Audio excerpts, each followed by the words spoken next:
નમસ્કાર દર્શક મિત્રો. ગુજરાતીમાં એક ખૂબ જ સુંદર પંક્તિ છે જે મને આજે વાંચવામાં આવી હતી કે જેમાં હતું, એક ભમરાએ મને પૂછ્યું આટલો ગુંજે છે શાનો, અને મેં કહ્યું એક મિત્ર મળ્યો હતો. તમને થતું હશે કે હું કેમ આજે આવી વાતો કરું છું, પણ આજે હું બહુ જ ખુશ છું. ખબર છે શું કામ? કારણ કે આજે હું મારી એક જૂની ફ્રેન્ડને મળી, અને એ ફ્રેન્ડને મળ્યા પછી મારા જૂના બધા જ દિવસો જાણે મારી નજરની સામે રમતા હોય એવું મને લાગે છે. એટલી સરસ રસપ્રદ વાતો અમારા બંને વચ્ચે થઈ, તો મેં આ મોકાને ઝડપી લીધો. મને એવું થયું કે શા માટે આ વાતો ખાલી મારી અને મારી મિત્ર વચ્ચે રહે. આટલી સરસ માહિતી અમારે તમારી સાથે પણ શેર કરવી છે. તો આવો આપણે સ્વાગત કરીએ મારી આ ખાસ દોસ્તનું, જેનું નામ છે પૂજા જોશી. હાય પૂજા. હાય શિવાંગી. કેટલા વખત પછી મળ્યા, અને મળીને મને એટલી બધી ખુશી થાય છે કે આ મારા ચહેરા ઉપર દેખાતી હશે. ચોક્કસ, કેમ નહીં. આમ તો એ ખુશી મને પણ એટલી જ થાય છે, કેમ કે આમ કહેવાય ને કે નાનપણના મિત્રો, કોલેજ ડેઝના મિત્રો, કોલેજમાં પર્સનલ રિલેશન્સ તો એટલા સારા હોય, પણ સાથે સાથે ભણવું અને બધી એક્ટિવિટીઝ કરવી, શિક્ષકોની સાથે સાથે બધી ક્રિયાઓમાં જોડાવું, આ તમામ વસ્તુઓ એટલી બધી રસપ્રદ હતી. અને ખાસ કરીને આજે તું મને મળી અને મજા આવી ગઈ ખરેખર. અને તને યાદ છે આપણે લોકો કોલેજમાં જ્યારે સાથે ભણતા હતા, તો બધા લેક્ચર્સ અટેન્ડ કરવાની ખુશી એક સાઈડ, અને બાકીની બધી એક્ટિવિટીઝમાં પાર્ટ લેવાની ખુશી એક સાઈડ. કેટલી મજા કરતા આપણે લોકો. બહુ જ. એ દિવસોમાં જે એક્ટિવિટીઝ કરી હતી ને અત્યારે બહુ યાદ આવે છે. સાચી વાત છે શિવાંગી. આમ કહેવાય ને કે આટલા બધા વર્ષો પછી પણ આપણે મળ્યા ને, તો એક જે પહેલાંનું જે આત્મીયતાનો સંબંધ હતો ને આપણો, અને ખાસ કરીને કોલેજ ડેઝમાં અમુક એવા સ્ટુડન્ટ્સ હોય ને કે જે વર્ગખંડની અંદર સાથે બેસીને એક્ટિવિટીઝ કરીને, અભ્યાસની પ્રવૃત્તિઓ શેર કરીને, કે પછી કોર્સ શેર કરીને ભણતા હોય ને, એ જે ફ્રેન્ડશિપ વિકસી હોય ને, એ ખરેખર કાયમી યાદ રહી જાય. કેમ કે કોલેજ કાળના આપણે તો એવા મિત્રો છીએ કે એક દિવસ શિવાંગી ના આવી હોય ને એક દિવસ હું ના આવી હોય, તો એકબીજાના નોટ્સ શેર થઈ ગઈ હોય, તો ખરેખર આવા મિત્રો હોવા જોઈએ. અને પૂજા, તને યાદ છે તમે લોકો એનસીસી ના એક્ટિવિટીઝમાં જતા, રાઈટ? હું એનસીસીમાં નહોતી, પણ તમે લોકો એ એક્ટિવિટી એટલી સરસ કરતા, અને મને તમને લોકોને યુનિફોર્મમાં જોઈને, પરેડ કરતા જોઈને બહુ આનંદ આવતો. તમે લોકો એનસીસી ની એક્ટિવિટીઝને મિસ કરો છો કે નહીં? બહુ જ. કેમ કે થાય શું ખબર છે શિવાંગી, આમ તો જનરલી એવું કહેવાય કે ભાઈ કોલેજ ડેઝ પૂરા થઈ જાય ને, બધા એવું કે કોલેજનું કાળ છે ને એ એકદમ યાદગાર દિવસો હોય, એ દિવસો કોઈ દિવસ તમે ભૂલી ના શકો. અને ખાસ કરીને આપણી તો ગર્લ્સ કોલેજ હતી, અને ગર્લ્સ કોલેજમાં રહીને અભ્યાસેતરે એનસીસીની પ્રવૃત્તિ કરવી, એ યુનિફોર્મ પહેરીને જવું, આમ જાણે એમ થઈ જાય કે તમે આજે કોઈ અલગ, જેને કહે ને 9th ક્લાઉડ ઉપર છો એવું લાગે. અને ખાસ કરીને એનસીસી એટલે એવી વસ્તુ કે જેમાં ફૂલ ઓન ડિસિપ્લિનની જરૂર છે. એક્ઝેક્ટલી. મેં તો ઘણા બધા એવા કેમ્પ્સ પણ એનસીસીના કર્યા છે. આપણે કોલેજમાંથી સિલેક્શન કરીને અમને લોકોને મોકલેલા પણ છે આવા કેમ્પ્સમાં, કે જ્યાં તમે આખા રાજ્યના અલગ અલગ કેડેટ્સને મળતા હોય, ગર્લ્સ બોયઝ સાથે હોય ને એવા કેડેટ્સને મળતા હોય. થોડી ઘણી જે ઓલી વિચારસરણી હતી ને કે ગર્લ્સ ને બોયઝ ને, એ તમામ વોશ આઉટ થઈ ગઈ કે ભાઈ ત્યાં બધા સરખા છે એનસીસીમાં. અને એમાં પણ ખાસ કરીને જે તમારી ડ્રીલ વગેરે છે, ફૂલ ઓન તમે ડિસિપ્લિનમાં રહીને કામ કરો છો, એની પણ એક અલગ મજા છે. પણ મને સાથે સાથે એ પણ યાદ આવે છે કે તું પણ એનએસએસમાં હતી, રાઈટ? રાઈટ. એનએસએસનો મને ખાસો અનુભવ નથી, મેં ખાલી જોઈ છે તમને લોકોને કેમ્પ્સ વગેરેમાં જતા. એના વિશે થોડી તો વાત કર. એટલે એકચ્યુઅલી અમે લોકો જ્યારે એનએસએસમાં જોઈન કર્યું, વેરી ઓનેસ્ટલી હું જ્યારે ગઈ એનએસએસમાં, ત્યારે મને ખાસ એટલો અનુભવ હતો નહીં કે છે શું, પણ સેવા કોને કહેવાય ને, એ એનએસએસમાં ગયા પછી ખબર પડી. મારી અંદર વોલેન્ટરીલી કોઈને હેલ્પ કરવી, કોઈને જ્યાં જરૂર છે ત્યાં ઊભું રહેવું, એ સમયમાં એ જે ગુણો આવ્યા પાછળથી, એ મને એકચ્યુઅલી મળ્યા એનએસએસમાં. નો ડાઉટ આપણે લેક્ચર્સ અટેન્ડ કરીએ, એક્ઝામ્સ અટેન્ડ કરીએ ને બહુ સારા માર્ક્સ લઈ આવે, બધું જ સારું, પણ અલ્ટિમેટલી તમને માણસ સારા બનવા માટેના જે ગુણો હોવા જોઈએ ને, એ મને એવું લાગે છે કે મને એનએસએસે બહુ મદદ કરી છે એના માટે. કારણ કે એ એક્ટિવિટીઝથી મને એ શીખવા મળ્યું કે ટીમમાં સાથે કામ કેવી રીતે કરવું. મને એ શીખવા મળ્યું, અમે લોકો કેમ્પ્સ લઈને જતા ગામડાઓમાં, તો ત્યાંના લોકો કેટલી લિમિટેડ જરૂરિયાતોની સાથે જીવતા, અને તો પણ કેટલા ખુશ રહેતા. તો આ બધી એક્ટિવિટીઝ આજથી આટલા વર્ષો પહેલા કરી હતી, તો પણ મને એટલી યાદ છે અને ખરેખર બહુ કામ આવી. ખરેખર આમ કે ને કે કોલેજ ડેઝની અંદરની આ બધી એક્ટિવિટીઝ છે ને, એ એક તમારું આખું તમારું વ્યક્તિત્વનું નિર્માણ કરે છે. ને એમાંય આપણા કોલેજના પ્રોફેસર્સ, એનસીસી એનએસએસના બધા જે મેઇન હેડ્સ હતા, એમણે જે સિલેક્શનના બેઝ ઉપર આપણા લોકોને એક્ટિવિટીઝ કરાવી છે, ખરેખર બહુ યાદગીરી રહી. યુથ ફેસ્ટિવલ યાદ છે? હા, કેમ નહીં? યુથ ફેસ્ટિવલ મિત્રો મારે તમારી સાથે આ વાત શેર કરવી છે. યુથ ફેસ્ટિવલ નામ જ યુથ ફેસ્ટિવલ છે એટલે એમાં બંને શબ્દો એટલા સરસ એનર્જીથી ભરપૂર છે ને, એક છે યુથ અને એક છે ફેસ્ટિવલ. એની અંદર તમામ પ્રકારની પ્રવૃત્તિઓમાં અમે લોકોએ બંને ભાગ લીધો છે. પછી એ કલાને રિલેટેડ હોય કે પછી સાહિત્યને રિલેટેડ હોય, એમાં તમે લોકો તમારું જે પણ કરતબ છે, તમારી જે પણ કલા છે ને દેખાડી શકો. અને મને કહેતા બહુ જ ખુશી થાય છે કે હું અને પૂજા એવા બે હતા કે અમને લોકોને પ્રોફેસર્સ ના પાડતા કે હવે તમે બંને નહીં આવતા, તમારા બે માટે એન્ટ્રીઝ ક્લોઝ છે કારણ કે બીજા લોકોને પાર્ટ લેવો છે. પણ પૂજા, તને એવું નથી લાગતું કે આ એક્ટિવિટીઝ જે આપણે બંને કરી, આટલા વર્ષો ભલે થઈ ગયા, પણ આજે પણ આપણા વ્યક્તિત્વમાં ક્યાંક ને ક્યાંક આ બધી પ્રવૃત્તિઓનો ફાળો રહેલો છે? ચોક્કસ શિવાંગી. આજે આમ તો અમને કહેતા ગર્વ થાય છે કે અમને અમારા ટીચર્સ પાસેથી શીખવા મળ્યું છે ને, અમે આજે ટીચર્સ છીએ. અને આ સ્ટેજ ઉપર પહોંચીને અમે એ દિવસોને યાદ કરીએ છીએ તો ચોક્કસ અમને એવું લાગે છે શિવાંગી કે ભાઈ એ દિવસોમાં જે કોન્ફિડન્ટ બિલ્ડઅપ થયો છે ને અમારા લોકોનો, કે ભાઈ ક્યાંય પણ કોઈ પણ સ્ટેજ ઉપર તમને ઓન ધ સ્પોટ ઊભા કરે અને આપણે કોઈ પણ, તને યાદ છે મેડમ આપણા ગમે ત્યારે આપણું નામ લઈને કહી દેતા કે ચાલો શિવાંગી, ચાલો પૂજા, આ વસ્તુ કરવાની છે. અને ખરેખર એ મેડમે શરૂઆતના ગાળામાં આપણામાં એટલો કોન્ફિડન્સ રેડ્યો છે ને, એ વસ્તુ ત્યારે અમને કામમાં આવી હતી ને એ આજે પણ કામમાં આવે છે. જેમ કે યુથ ફેસ્ટિવલની અલગ અલગ સાંસ્કૃતિક પ્રવૃત્તિઓમાં આપણે જોડાયા છીએ, પ્લે છે કે ડાન્સ છે. તું ડાન્સમાં હતી, રાઈટ? હા, તો હું પ્લેમાં હતી. તો એ સમયે પણ એવું જ હતું કે ત્યારે બહુ સર ખીજાતા, જે ડાયરેક્ટર હતા, પણ આજે યાદ આવે છે કે એ ખીજાયેલું છે ને એ બહુ કામમાં આવે છે. આજે પણ આપણે સ્ટુડન્ટ્સને, હું તો મારા સ્કૂલ લેવલ ઉપર વાત કરું ને તો હું, મારી છોકરીઓ છે, મારી ગર્લ્સ સ્કૂલ છે, તો મારી છોકરીઓને બહુ બધી એક્ટિવિટીઝ આવી રીતે કરાવતી હોઉં. અને ત્યારે મારામાં છે ને એ ડાયરેક્ટર ને એ મેડમ આવી જતા હોય છે. તું કોલેજમાં છે ને, તું કોલેજ વિશે તો કે તને કેવું લાગે છે? એટલે મને એ જ થાય કે મને તું સ્કૂલની બાળકીઓને જેમ ભણાવે છે એમ હું કોલેજમાં વિદ્યાર્થીનીઓને ભણાવું છું. મારી પણ ગર્લ્સ કોલેજ છે લકીલી. અને હું જ્યારે એ લોકોને પાઠ લેતા જોઉં, આ બધી એક્ટિવિટી માટે તૈયારીઓ કરતા જોઉં, ત્યારે મને મારા દિવસો યાદ આવે. પણ સૌથી વધારે સારી બાબત એ છે કે આપણે ત્યારે જે બધી એક્ટિવિટીઝ કરીને એનો ફાયદો હવે આપણે બાળકોને આપી શકીએ છીએ, એમને શીખવી શકીએ છીએ. અને મને મજા એ આવે કે એ બાળકો સ્કૂલમાંથી ઘણું બધું શીખીને ઓલરેડી આવ્યા છે, બહુ બધી પ્રવૃત્તિઓ એમણે સ્કૂલમાં કરી છે. તો કારણ કે તમારો બેઝ સ્કૂલના બાળકો સાથેનો છે, તમે એ લોકોને ભણાવો છો, તો પૂજા તારા સ્કૂલના બાળકો અને ઇન જનરલ સ્કૂલના જે બાળકોની ઉંમર છે ત્યારે ઇતર પ્રવૃત્તિઓમાં રસ બહુ હોય છે. ચોક્કસ એ લોકોને બહુ મજા આવતી હોય છે.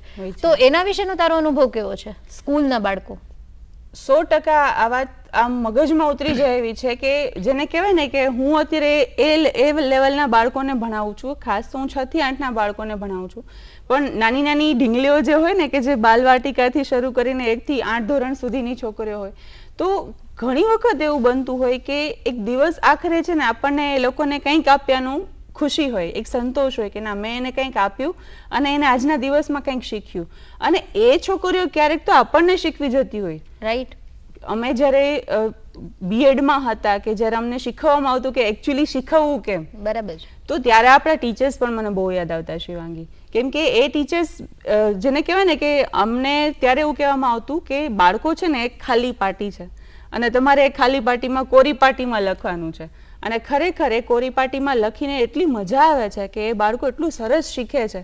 એક સરસ મજાની પંક્તિ મને છે ને ઘણી વખત યાદ આવે બાળકો માટે, ને ખાસ કરીને એવડા એજના બાળકોને શિક્ષકો માટે, કે ન એને ચવાયેલો ઇતિહાસ આપો, ન એને ચવાયેલો ઇતિહાસ આપો, દિશાઓ ખુલે એવું આકાશ આપો, દિશાઓ ખુલે એવો અજવાસ આપો, તમારી સીમાઓ ન દેખાડો એને. ઘણી બધી વખત ક્યારેક એવું પણ બનતું હોય કે બસ અહીંયાથી જ આટલું જ કરવાનું છે, તો તમારી સીમાઓ ન દેખાડો એને. એ બાળક છે એને ખુલ્લું આકાશ આપો.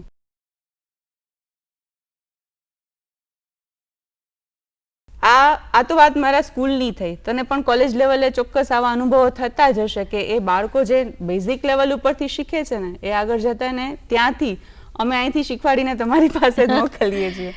તો કેવું લાગે? એટલે મારી છે ને મિક્સ ફિલિંગ્સ છે, વેરી ઓનેસ્ટલી. કારણ કે મને ખુશી પણ થાય છે જ્યારે બાળકો સ્કૂલમાંથી આટલું સરસ તૈયાર થઈને આવ્યા છે. પણ એની સાથે ખબર નહીં, મને થોડું એવું દેખાય છે કે દિવસે દિવસે ઇતર પ્રવૃત્તિઓમાં રસ ઓછો થતો જતો હોય.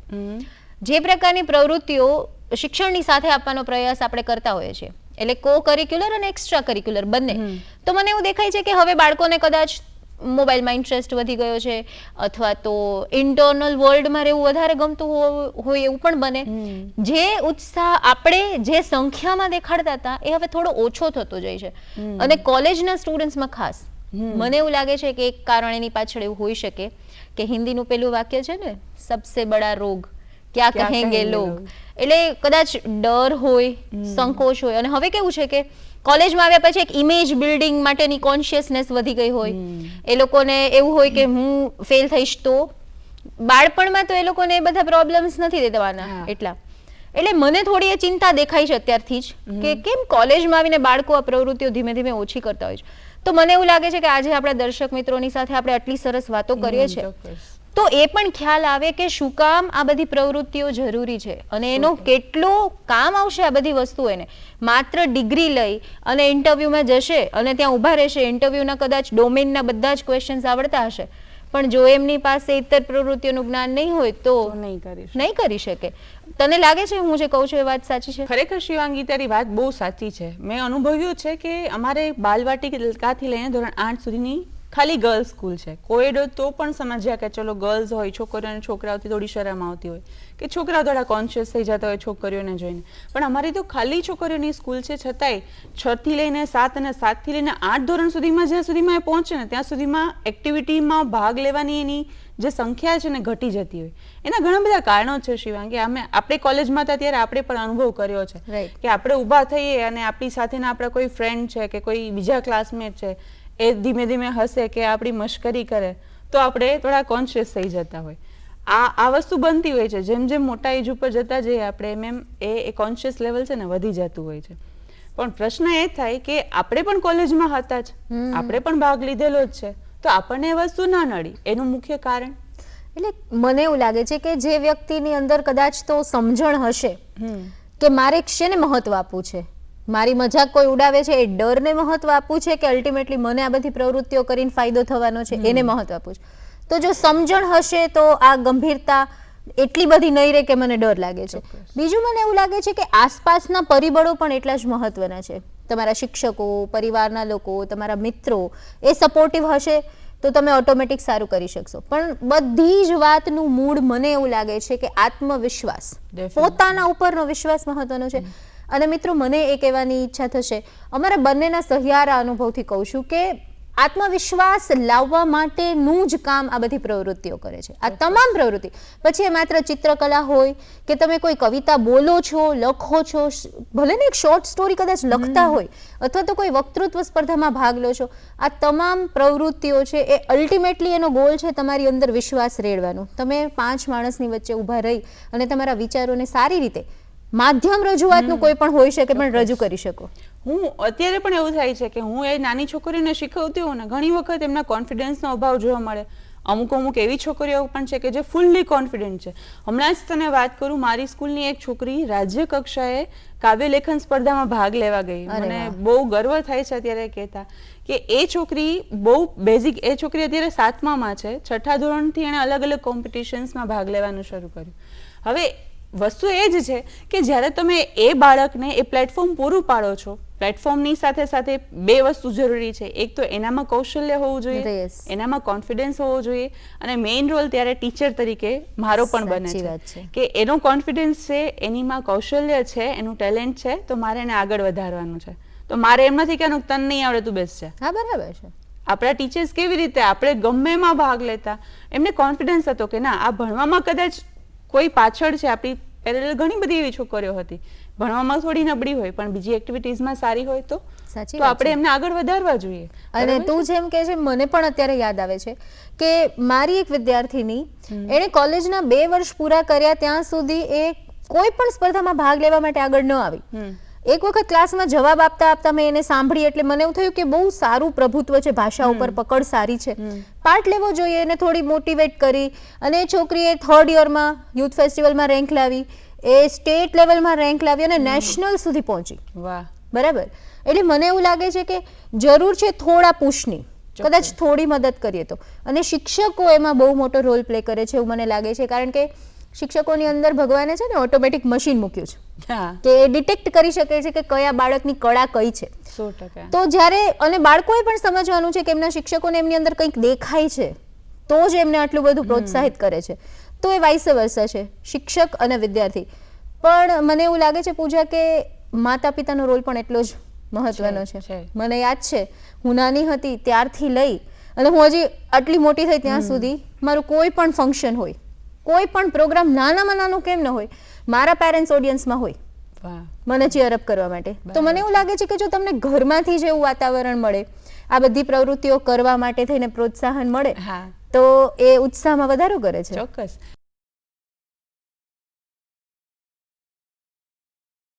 આપણે જુઓ ને કે અત્યારે બે આવી રીતે વાત કરીએ છીએ ઓન નેશનલ ટેલિવિઝન, તો આપણા માતા પિતાને પણ એ વસ્તુનો ગર્વ થતો હશે. વસ્તુ એ છે, આપણી પર્સનલ વાત નથી કરતા, પણ જ્યારે કોઈ બાળક કોઈ વસ્તુની અંદર આગળ વધે છે, અત્યારે છે ને 2 પ્રકારના માતા પિતાઓ જોવા મળે છે. નેગેટિવ પોઈન્ટની વાત કરીએ તો પોઝિટિવ પોઈન્ટમાં ઘણા બધા એવા વાલીઓ છે કે જે પોતાના બાળકોને આગળ વધવા માટે ખૂબ પ્રોત્સાહન આપે છે. પણ અમુક, હું જ્યારે મારી શાળા લેવલે જોઉં છું ને, તો ક્યારેક માતા પિતાને એવી ઈચ્છા હોય કે બાજુવાળાની છોકરીનો પહેલો નંબર આવ્યો, એને 90% આવ્યા, મારી છોકરીને કેમ 90% આવ્યા? અરે ભાઈ, તમે એ તો જુઓ કે બંનેનું જે લર્નિંગનું જે કેચઅપ કરવાની શક્તિ છે એ અલગ અલગ છે. બરાબર. કોઈ ભણવામાં સારું છે, એમની બાળકી બોલવામાં સારી છે, તો એ સારું બોલી શકે છે તો એને એમાં પુશ કરો. કોઈ માતા પિતા એવા પણ છે કે અમે નથી કરી શક્યા તો અમે અમારા બાળકોને કરાવીએ. જેમ કે પેલું 3 ઇડિયટ્સ મૂવીમાં આવે છે કે ભાઈ એને પોતાના બાળકોને પોતે એન્જિનિયર નથી બની શક્યા અથવા તો પોતે કંઈ નથી કરી શક્યા તો એ મારું સપનું મારું બાળક પૂરું કરશે. પણ આપણે એ પણ જોવું જોઈએ કે મારા બાળકમાં શું એ કેલિબર છે કે એ આ વસ્તુને પહોંચી શકશે. અત્યારે ઘણા બધા કેસીસ એવા બને છે સ્યુસાઇડના, બાળકો નિરાશ થઈ જાય છે, હતાશ થઈ જાય છે, ડિપ્રેશનમાં વયા જાય છે. અને ખાસ કરીને આ તો હું મારી સ્કૂલ લેવલની વાત કરું છું, તારે કોલેજ લેવલમાં તો આના કરતાં ક્યાંય રેશિયો અપ હશે ને. એટલે મેઇન કોલેજ લેવલ ઉપર જે પેરેન્ટ્સ છે ને પૂજા, એના વિશે હું તને કહું કે એક પ્રોબ્લેમ જે વધારે જોવા મળે છે એ છે કે ઘણી વખત માતા પિતા લોકોને એવું માનવું હોય છે કે પૈસા કમાઈને આપે ને, ઘણી વખત એવું લાગે કે જે ટ્રેડિશનલ ટિપિકલ જે સોર્સ ઓફ ઇન્કમ માટેના જે ડિગ્રી કોર્સીસ છે ને બાળકો એ જ લે. એટલે જેમ કે મારી એક સ્ટુડન્ટ છે, બહુ જ સારી ફોટોગ્રાફર હતી, તો એના પેરેન્ટ્સનું કહેવાનું એવું હતું કે ફોટોગ્રાફીમાં શું તું કરીશ આગળ જઈને, તું પહેલા સાયન્સ લે અને ભણવાનું પૂરું કર. મારું એક બીજી પણ એક વિદ્યાર્થીની હતી, એ ચિત્રકલામાં ખૂબ જ હોશિયાર, એટલું સરસ ચિત્ર બનાવે, પણ એના માતા પિતા એવું કીધું કે ચિત્રકલામાં આગળ જઈને શું તારું ભવિષ્ય છે, તું ટીચર બન. એટલે એક પ્રશ્ન પૂજા આ પણ છે માતા પિતાને આપણા માધ્યમથી આપણે કદાચ વાતને પહોંચાડી શકીએ કે આ બધી જ પ્રવૃત્તિઓ માત્ર શોખ માટે, આનંદ માટે, હોબી પૂરતી ન રાખતા એમને પોતાનું ફિલ્ડમાં લેવું હોય તો કંઈ ખોટું નથી, સ્વાભાવિક છે, એમાં એ પ્રોફેશન બનાવી શકે છે. અને આ જમાનો જે અત્યારે જેટ યુગ ને નેટ યુગ છે કે જેમાં બધું જ શક્ય છે, એવા સમયમાં તો તમારી અંદરની કલા છે ને તમે કોઈ પણ સ્વરૂપે બહાર કાઢી શકો. શું કેવું છે? ચોક્કસ. હું મારી સ્કૂલની જ વાત કરું ને શિવાંગી, તો અમારી સ્કૂલની અંદર અમે લોકો દર વર્ષે બાળ મેળો અને લાઈફ સ્કિલ મેળાનું આયોજન કરીએ. તો છેલ્લા ઘણા વર્ષોથી અમે એવું પણ ટ્રાય કરીએ છીએ કે આનંદ મેળાનું વાતાવરણ બને, વિદ્યાર્થીઓ પોતાના અલગ અલગ સ્ટોલ્સ નાખે. છેલ્લા 2-3 વર્ષો એવું હતું કે ખાલી ફૂડ સ્ટોલ, કે બાળકો ત્યાં જ રસોઈ બનાવી અને એવી છોકરીઓ ભાગ લે કે જેને ફૂડ બનાવવામાં રસ છે. એક માસ્ટર શેફ એવું અમે લોકોએ નામ આપેલું હતું કે માસ્ટર શેફ કે કિડ શેફ, કે જે પોતે કંઈક બનાવી શકે. પછી ધીરે ધીરે અમે એમાં એવું પણ ઇન્ક્લુડ કર્યું કે હવે જેને પેલે મોતીની માળાઓને, ત્યાં તો શું મારા ગ્રામીણ લેવલ ઉપર છોકરાઓ પેલું ઝીણા ઝીણા મોતીની માળાઓ બનાવતા હોય, પાયલ બનાવતા હોય, દોરાને ગૂંથીને એમાંથી બ્રેસલેટ વગેરે એવું બધું બનાવતા હોય, તો અમે એના પણ સ્ટોલ શરૂ કર્યા. પછી અમે એક સ્ટોલ એ પણ શરૂ કર્યા કે ઘણી છોકરીઓને મહેંદી બનાવતા બહુ સરસ આવડે. ક્યારેક ક્યારેક ઓલા સ્કૂલમાં અમે લોકો ભણાવતા અને ચાલુ ક્લાસે છોકરીઓ મહેંદી મૂકી હોય ને, એટલે અમે પોતે આવી રીતે નાની નાની છોકરીઓ હોય ને એટલે અમને દેખાડે, ટીચર અમે મહેંદી મૂકી છે. તો એ પણ આપણને ખબર પડે કે આને તો કેવી સરસ મહેંદી મૂકતા આવડે છે. બરાબર. તો આ તમામ વસ્તુઓને અમે એ આનંદ મેળામાં ઇન્ક્લુડ કરી કે જેથી કરીને એ પોતાનો સ્ટોલ મૂકે, મહેંદીનો સ્ટોલ ખોલે. અને પછી ધીમે ધીમે શું થાય ખબર છે શિવાંગી, તમારા કોલેજમાં પણ આવી રીતે પહેલા આપણી કોલેજમાં પણ થતું હતું, યાદ હોય તો, કે આખો એક્સપો હોય, એક્સપોમાં બધા પોતપોતાના સ્ટોલ્સ નાખીને બેઠા હોય. તો અહીંયાથી એને અનુભવ પૂરો પડે. અને ખાસ કરીને અમે લોકો તો સમયાંતરે વાલી મીટિંગ ગોઠવીએ કે વાલીઓ આવે, આવીને સમજે અને ખાસ એવા જ વાલીઓ આવતા હોય છે કે જેને પોતાના બાળકના ભવિષ્યમાં રસ હોય. એટલે ખાસ તો મને એટલે યાદ આવ્યું, શિવાંગી કહેતી હતી કે ભાઈ વાલીઓને ખાસ કહેવાનું કે તમારા બાળકોની કોઈ પણ એક્ટિવિટી હોય ને તો એમાં ભાગ લ્યો. વાલીની મીટિંગ છે, પેરેન્ટ્સ ટીચર્સ મીટિંગ રાખવામાં આવી છે, તમને બોલાવ્યા છે, તો થોડોક ટાઈમ કાઢીને જાઓ તો તમને ખબર પડશે કે તમારું બાળક કયા લેવલ ઉપર છે અને હવે એને આગળ શું કરાવવું જરૂરી છે. બરાબર છે ને શિવાંગી? બરાબર છે, એબ્સોલ્યુટલી. અને તું જેમ વાત કરે છે ને આનંદ મેળો, મને એવું યાદ આવે છે કે જેમ કે એક લેવલ અપ ગયા સ્ટુડન્ટ્સ કોલેજમાં આવ્યા, તો હવે આજના સમયની જે માંગ છે એને મળવા માટે થઈને કોલેજ લેવલ ઉપર પણ એક્સ્ટ્રા એક્ટિવિટીઝ બધી થઈ છે, એનું લેવલ પણ હવે બદલાયું છે. નો ડાઉટ વક્તૃત્વ સ્પર્ધા છે, કાવ્ય પઠન છે, આ નિબંધ સ્પર્ધા, આ બધું થતું જ હોય છે. એની સાથે સાથે નવી પણ કેટલી બધી સ્પર્ધાઓ હવે ઇન્ટ્રોડ્યુસ થઈ છે. જેમ કે હવે એન્ટરપ્રેન્યોર બનવા માટેની હોડ લાગી છે. તો કોઈ સ્ટુડન્ટ છે કે જેની અંદર સ્પાર્ક છે કે મારે બિઝનેસ શરૂ કરવો છે, તો એવી પણ કોમ્પિટિશન્સ થતી હોય છે કે જેમાં તમારા ઇનોવેટિવ બિઝનેસ આઈડિયાઝ છે એની કોમ્પિટિશન થાય. દર વખતે હેકેથોન કરે છે, તો તમારા જે ક્રિએટિવ મોડેલ્સ તમે બનાવી શકો છો, આઈટી ને રિલેટેડ કરી શકો છો, કૃષિ ક્ષેત્રે કંઈ પણ કરી શકો છો.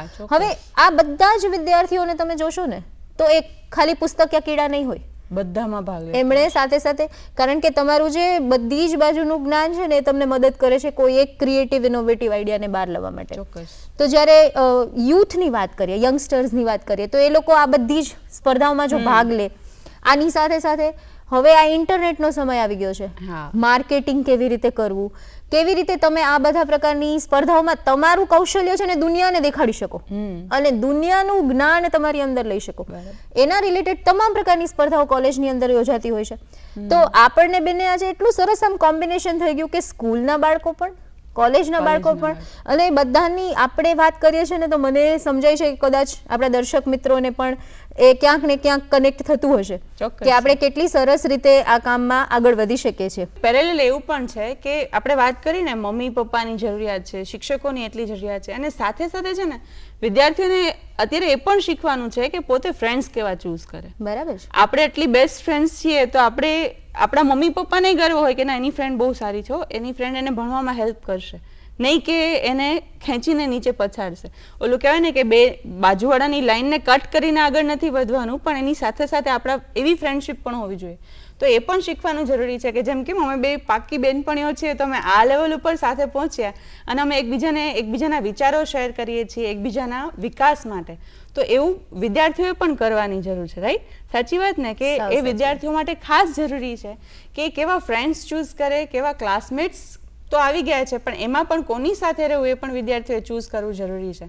તો ખાસ કરીને આપણી વાતો છે ને ખૂટવાની નથી. આમ તો ઘણું બધું છે કે જે આપણે એજ્યુકેશનના ફિલ્ડમાં આપી શકીએ એમ છીએ, અને બાળકો માટે તો કહેવાય છે ને કે ભાઈ children needs more ideals than the critics. તો ક્રિટિક્સ નથી બનવું આપણે એના માટે સારામાં સારા મોડેલ્સ અને આઈડિયલ્સ પૂરા પાડીએ ને તો વધારે સારી વસ્તુ બની શકે એમ છે, વધારે સારા દેશનું નિર્માણ થઈ શકે એમ છે, એવું મને લાગે છે. કારણ કે અમારા શિક્ષકોએ અમને જે પૂંજી આપી છે એ અમે આગળના બાળકોને આપવા માંગીએ છીએ, કિડ્સથી લઈને કોલેજ સુધીના. તો ખૂબ મજા આવી, નહીં? બહુ જ મજા આવી. અને મને એવું લાગે છે કે આ જૂની બધી વાતોને યાદ કરતા કરતા આપણે આજે બહુ સરસ ચર્ચા થઈ ગઈ કે આ જે બધી એક્ટિવિટીઝ કો કરિક્યુલર, એક્સ્ટ્રા કરિક્યુલર, એ બધું કેટલું તમારું જે ડેવલપમેન્ટ છે એમાં મદદ કરે છે. પણ ખરેખર બહુ મજા આવી અને મને લાગે છે કે દર્શક મિત્રોને પણ બહુ જ મજા આવી હશે. ચોક્કસ. જો દર્શક મિત્રો તમને અમારી આ બધી વાતો બહુ ગમી હોય ને તો ચોક્કસ તમારા બાળકોમાં પણ આ ઇમ્પ્લિમેન્ટ કરજો. ફરીથી આવું કંઈક રસપ્રદ વિષય લઈને મળીશું ને અમે અમારી વાતો તમને શેર કરીશું. ત્યાં સુધી ખૂબ ખુશ રહો, ખૂબ પ્રગતિ કરો અને મજા કરો. જય ભારત. Thank you.